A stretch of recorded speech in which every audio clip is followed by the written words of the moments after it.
Halo teman-teman semuanya, apa kabar? Assalamualaikum warahmatullahi wabarakatuh. Nah, kita ketemu kembali ya. Jangan lupa nantinya teman-teman semuanya lihat video ini sampai akhir supaya nantinya tidak salah paham ya. Dan malam hari ini kita berada di pantai selatan ya. Kita akan membahas tentang pesugihan. Yang kemarin kita sudah membahas tentang beberapa pesugihan, terakhir itu ngeraja ya, ngeraja Pak Ustadz ya kan. Nah, hari ini atau malam ini kita akan membahas tentang pelarisan. Nah, bagaimana tentang pelarisan tersebut? Yuk kita langsung ngobrol dengan Bapak Ustadz ya. Bapak Ustadz, ya Mas. Bapak Ustadz Rafiq, gimana ini nantinya kita membahas pesugihan pelarisan. Mungkin Bapak Ustadz bisa bercerita tentang pesugihan. Tentang pengalaman saya Mas ya. Ya mungkin bisa juga. Begini Mas, orang itu kan membuka usaha Mas, membuka usaha. Kenapa aku tidak laris? Gitu. Akhirnya akhirnya seorang itu minta pertolongan kepada entah itu ilmu hitam, entah itu ilmu putih begitu. Nanti kebanyakan orang Mas ya, kebanyakan orang kalau pakai pelarisan hitam itu omsetnya itu dikatakan fantastis. Artinya omsetnya besar. Artinya omsetnya besar dan tidak masuk akal. Tidak masuk akal Mas. Begitu. Apa bedanya Pak Ustadz dengan pelarisan hitam atau pelarisan putih tadi katanya? Kalau pelarisan putih Mas ya, kalau pelarisan putih kita ini pergi ke mana itu, apa ke rumahnya ustadz, apa ke rumahnya kiai, apa ke dari petunjuk dari seseorang begitu Mas. Dan dikasih amalan Mas untuk melariskan dagangannya dan untuk melancarkan kerezekian. Artinya amalan untuk untuk melariskan dagangannya Mas. Tidak keluar dari syariat gitu ya. Tidak keluar dari syariat Mas. Kalau ini yang hitam ya, yang hitam itu yang gimana, hitam Pak? itu Mas, ada yang ke gunung, ada yang ke pantai, ada yang memakai semacam sikep, ada yang memakai semacam, pokoknya banyak lah Mas gitu. Artinya memakai bantuan makhluk lain. Makhluk lain gitu. Semacam jin lah Mas. Dari pengalaman Pak Ustadz sendiri, bagaimana kalau pelarisan hitam ini yang pernah Pak Ustadz alami, mungkin bisa diceritakan? Begini Mas, saya itu pernah waktu itu ke luar kota. Terus sama teman saya itu diajak marung Mas. Dan saya tidak akan menyebutkan warungnya Mas, itu privasi. Itu privasi. Pokoknya saya ini pernah marung di luar kota. Pelanggannya ini banyak Mas sekali Mas. Sampai tempat warungnya itu full Mas, duduknya itu Mas, tempat makannya itu Mas. Full. Terus saya ini iseng-iseng Mas, iseng-iseng untuk melihat sekitarnya. Saya membaca doa Bismillahirrahmanirrahim. Nah, terus saya ini kelihatan Mas di dandangnya itu Mas, di dandangnya itu kelihatan semacam apa itu namanya, semacam kepalanya pocong Mas. Jadi melet gitu. Yang diambil tuh ada. Jadi supaya lari. Iya, itu pun ya. Kalau apa itu namanya, kalau memakai ilmu hitam Mas, paling itu cuma dikasih garam saja, Mas. Penyedapnya kepalanya pocong itu, Mas, air nasi. Nah, terus di luar ada, di dalam ada, Mas. Kalau di dalam itu kayak meludahi, Mas, bagi siapapun yang tidak membaca doa sebelum makan. Nah, disitulah setan atau jin mendolimi kita, Mas. Nah, jadi kita wajib makan itu ya baca doa. Ya kalau udah hafal baca doa makan, bacalah bismillah saja. Jadi nggak mau ya? Nah, nggak mau. Jadi begini, Mas. Waktu itu saya ini mau makan. Saya ini dikasih satu porsi itu tidak saya makan. Tapi kan Pak Ustadz baca doa. Iya, tidak saya makan, Mas. Saya mengerti airnya itu, saya macam air apa itu namanya, air tawar itu, Mas, rasanya, Mas. Kuahnya itu. Nah, tidak ada rasanya. Tidak ada rasanya. Dikatakan asinnya tidak asin, dikatakan manis ya tidak manis. Kan aneh. Nah, sedangkan orang pinggir saya ini, Mas, sampai ada yang habis 3 porsi, 2 porsi. Begitu. Tapi kalau orang yang sudah sebelum makan baca itu, berarti rasanya bisa tawar, Pak. Rasanya bisa tawar, Mas. Kadang tidak tawar, kadang itu perutnya sakit. Iya, kayak semacam kena diare begitulah, Mas. Dan ini lagi Pak Ustadz, dan ada sebuah warung gitu Pak Ustadz ya, Iya. yang dulunya itu laris, tiba-tiba gak laris. Apakah itu ada semacam gangguan atau kiriman dari makhluk lain? Biasanya kan sesama warung kayak gitu ya, bersaing. Iya, gitu ya. Itu gimana Pak Ustadz? Begini, Mas. Saya waktu itu pernah, Mas, ya. Kemarin malam lah, Mas. Kemarin malam saya itu dipanggil. Dipanggil sama tamu saya, Mas, apakah bisa sampean ke rumah untuk melihat situasi warung saya? Begitu. Oh, monggo, Pak. Nasi, Mas. Nasi itu kan ditaruh magicom, Mas. Itu masih beras, Mas. Selama 4 jam. Kan aneh, Mas. Dimasak tapi? Dimasak, Mas, nasi. 4 jam itu enggak apa itu, enggak masak, Mas. Nah, terus dicoba sampai setengah hari, Mas. Enggak masak. Apakah ini magicomnya rusak apa enggak? Akhirnya magicomnya dibawa ke tukang servis, Mas. Normal, Mas, magicomnya. Normal. Dibawalah pulang, Mas. Ya, bawa pulang ke warung itu. Terus dikasih beras lagi. Enggak jadi nasi, Mas. Sampai orang itu berpikiran begini, Mas. Kalau 4 jam enggak masak, setengah hari enggak masak, dibuatlah 1 hari 1 malam, Mas. Tetap, Mas, enggak panas. Apa itu tetap panas, cuma enggak jadi nasi. Katanya orang servisnya normal, Mas, magicomnya. Iya. Nah, begitu. Nah, terus kadang ada warung itu buka terlihat nutup. Kan ada begitu. Kadang mau buka lauknya basi. Berarti ada gangguan dari Ada gangguan juga, Mas, itu. atau kiriman gitu. Nah, kiriman sesama warung, Mas, begitu.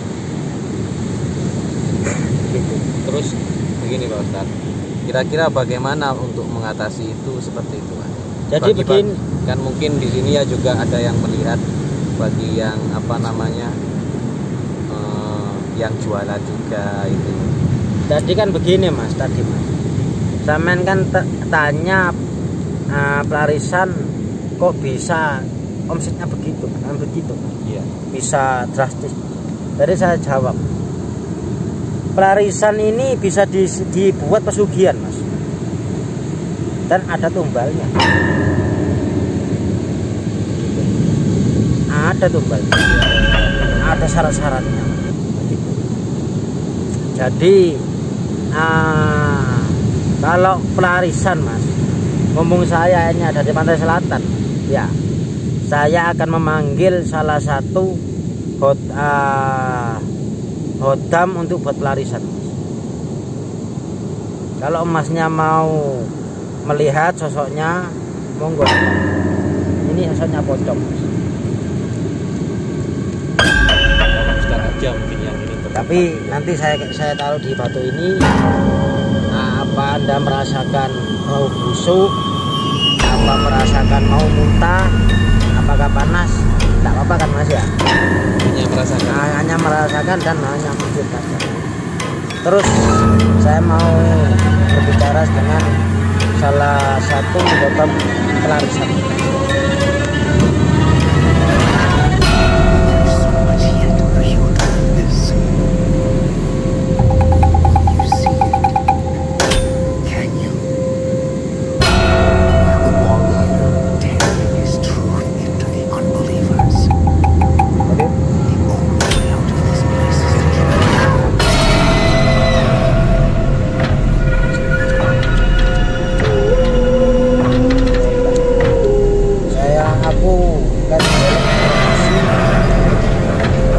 Sampai yang ini sering penglaris.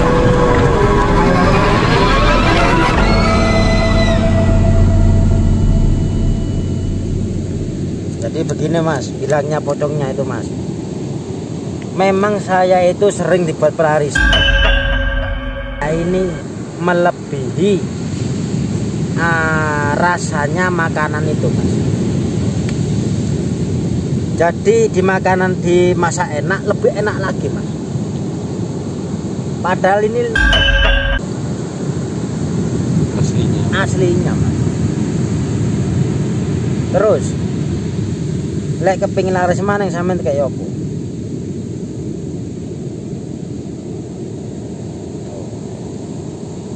Dan harus apa itu namanya, harus mempunyai kontrak dengan ini Mas. Berarti ada syaratnya. Ada syaratnya. Lah syaratnya ini Mas, syaratnya yang ini bilang tadi Mas. Kan ada di, kalau bakso kan ada di tungkunya Mas. Nah, kalau nasi goreng ada di wajahnya Mas, begitu Mas ya. Kalau ini Mas, ini kalau kayak warung kayak apa, harus di atas nasinya Mas. Harus ada di kuahnya Mas. Di kuah atau? Di kuah atau nasi. Yang kalau ini Mas, kalau ini kebanyakan dipakai di kuah Mas. Kepalanya potong. Kira-kira apa syaratnya? Sampean mau? Apakah dikasih tahu? Apakah tidak? Oh jangan Mas. Jangan. Soalnya mending kita ini berikhtiar dan berdoa. Bekerjalah keras kalau bisa, dibantu belakangnya ini dengan doa. Jangan memakai sama ini. Kalau meskipun pakai ini Mas ya, omset 5 juta, tidak ada apa-apanya Mas. Uang ini habisnya cepat Mas. Belum sampai setiap bulan harus membayar ini sama tubuhnya, harus membayar ini. Buat ini pun tidak ada, terlihat arisnya saja, tidak ada hasilnya. Tidak ada hasilnya.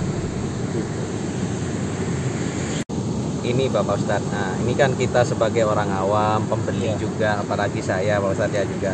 Kan ada juga yang warung emang rame gitu. Itu apakah kita setiap warung itu dengan keramaian tersebut banyak orang yang datang, apakah mempunyai penglarisan seperti itu Pak? Jadi begini Mas,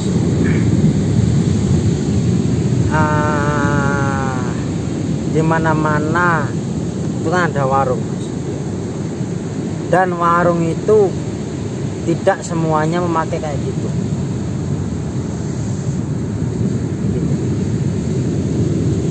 Ada yang memakai, ada yang tidak. Jadi meskipun rame itu belum tentu belum ini tentu ya. Mas, Karena memang masakannya yang karena apa itu harganya murah, apakah itu enak, terus harganya murah terus enak, kan begitu Mas. ya kan terkadang ya sebagai orang awam seperti kita itu kan was-was juga gitu. Kalau sudah tahu tentang seperti ini kejadian. Nah, bagaimana cara mengatasi supaya kita tidak was-was itu ini? Ya Apakah begini ada Mas, doa ya? kalau bisa kita ini jangan terlepas dari doa. Entah itu mau makan, entah itu mau tidur, entah itu mau kencing, entah itu mau keluar rumah, jangan sampai kita ini melalaikan doa meskipun bismillahirrahmanirrahim. Begitu. Oke, jadi Jadi intinya ya, begini Mas ya, warung itu kan kita ini kan berhak Mas, mencari rezeki Mas. Cuman ya meskipun saya pun pernah begitu Mas. Ya Allah, kenapa saya ini kok begini terus? Begitu. Kenapa saya melihat teman saya berjualan kok enak, kan begitu.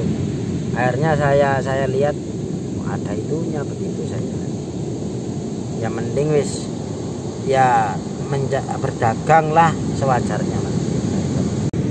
berarti Pak Ustadz pernah mengalami ya tadi yang sesuai ucapannya Pak Ustadz seperti itu ya. Oh, pernah. Mungkin pernah ini diceritakan pengalaman Pak Ustadz. Oh, pernah Mas. Mau saya ini juga berdagang juga Mas. Dagangan saya ini telur gulung Mas. Loh, pernah saya diuji sama seorang ini, pernah. Gimana ceritanya? Kompornya tidak hidup. Mungkin kehabisan ini Pak Ustadz. Loh, gasnya ini baru beli Mas. Oh, Lah terus beli telur 1 kilo, kopior Mas. Saya kasihkan ke teman saya, tidak kopior Mas. Kan aneh Mas, pakai saya kopior Mas. Terus saya lihat waktu itu ada semacam asap hitam Mas di obrok saya itu Mas. Itu. Terus saya lihat, terus saya itu beli garam kasar, saya kasih air, saya bacakan bismillahirrahmanirrahim, terus saya bacakan ayat kursi 1 kali. Terus saya saya kasih semacam kain, saya bersihkan lap-lap begini Mas. Alhamdulillah Mas, tenang. Kan aneh Mas. akhirnya normal kembali. Nah, normal lagi. Kan telur itu kan beli 1 kilo itu Mas, saya pecah 4 ini kopior Mas, bau.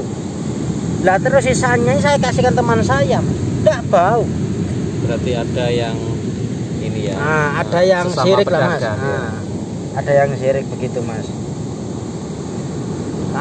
Terus lagi Mas, apa itu kalau bisa, kalau mau dagangannya ini laris Mas, ya, bacalah sholawat Mas. Itu saja Mas. Oke Bapak Ustadz, ini sebagai kacamata seorang pembeli. Iya. Nah, dan kita sebagai orang awam pembeli itu kan kita tidak tahu warung ini pakai yang pelaris yang hitam atau yang pelaris putih ya. Dan ketika kita sudah beli ya pakai baca bismillah, itu apakah sudah hilang kayak gitu, sudah penglarisnya, efeknya ke kita sendiri, itu makanan yang masuk ke kita itu bagaimana Pak? Iya Mas, jadi kita ini kan dari yai kampung, apakah dari orang tua kita, kan diajarkan doa mau makan Mas. Kalau memang doa itu udah hafal kah, apa memang lupa kah, ya kalau bisa baca bismillah terlebih dahulu. Insya Allah dengan bacaan bismillah itu Mas, kita ini terhindar dari barang-barang yang mau dimakan kita ini akan hilang, akan tawar ya, bila ada di situ ada pelarisannya semacam pocong, semacam air liurnya pocong. Dan efeknya ke tubuh kita ya kan tidak apa-apa juga iya, ya. Tapi itu kalau kita peka Mas ya, meskipun kita ini tidak mempunyai ilmu Mas, itu kalau pelarisannya ini apa itu namanya, kan pelarisan ada tingkat-tingkatan mas, begitu. Kalau pelarisannya ini tingkat atas mas, mungkin kita ini bisa diare mas. Cuma tidak sampai besok tidak. Itu membersihkan makanannya ada di dalam tubuh ini. Berarti ada efeknya. Iya ada efeknya, sedikit, ya? iya mas. Nah, ini sebagai tadi ya pertanyaan untuk sebagai seorang pembeli. Kalau ini sebagai sesama pedagang, mungkin Pak Ustadz mempunyai tips-tips agar supaya nantinya kita tidak perlu bantuan makhluk lain. Ya, Gitu mas ya. iya. Kalau warung mas, kalau warung sediakanlah tempat untuk ibadah mas, atau musola kecil-kecilan mas. Kalau warung, nah, terus kalau mengatasi biar dagangan kita laris mas, nah itu apa namanya, carilah garam kasar. Terus garam kasar itu dibacakan ayat surat Al-Ikhlas 1 kali, surat An-Nas 1 kali, ayat kursi 3 kali. Itu saja mas. Itu pun setiap pagi mas. Setiap mau buka. Nah, setiap mau buka. Itu dia intinya amalan. Nah, intinya amalan mas. Tanpa memakai bantuan bodam jin mas. Ya. Oke Pak Ustadz, terima kasih tadi sudah memberikan tipsnya ini bagi para pedagang atau penjual ya. Dan ini mungkin juga Pak Ustadz bisa memberikan pesan-pesan dari bincang-bincang atau obrolan malam. Ya kalau bisa mas ya, kalau bisa kita ini bekerja keras dan jangan sampai kita ini melalaikan ibadah. Dan dorongannya agar kita ini membuka usaha, karena kalau membuka usaha pakai amalan ini mas, nah kalau memakai amalan itu akan naik sedikit demi sedikit. Kalau memakai pelarisan jin, bodam itu langsung mas, paling ramenya ini mas ya, sepinya ini kalau tidak salah ini mas 3 hari atau 4 hari. Kalau kita ini memakai amalan mas, sedikit demi sedikit, insya Allah itu barokah. Gitu. Apakah mas mau mas, mau mencium aromanya pocong mas untuk pelarisan? Tidak Pak Ustadz. Sudah. Iya. Dari penjelasan tadi saya kira sudah cukup Pak Ustadz. Oke teman-teman, malam hari ini kita sudah selesai berbincang-bincang atau ngobrol tentang bagaimana pesugihan, yaitu dengan cara pelarisan ya. Tadi Bapak Ustadz sudah memberikan pesan-pesan yang sangat baik. Artinya kita tetap berusaha, bekerja keras, jangan tinggalkan ibadah, dan tidak lupa dengan amalan atau doa-doanya. Oke teman-teman, itu semuanya pastikan Anda melihat video kali ini sampai selesai ya. Salam sehat semuanya, tetap beribadah kepada Allah Subhanahu wa taala. Jangan lupa komen di bawah ini. Anda bisa like dan share nantinya. Oke, bye. Assalamualaikum warahmatullahi wabarakatuh.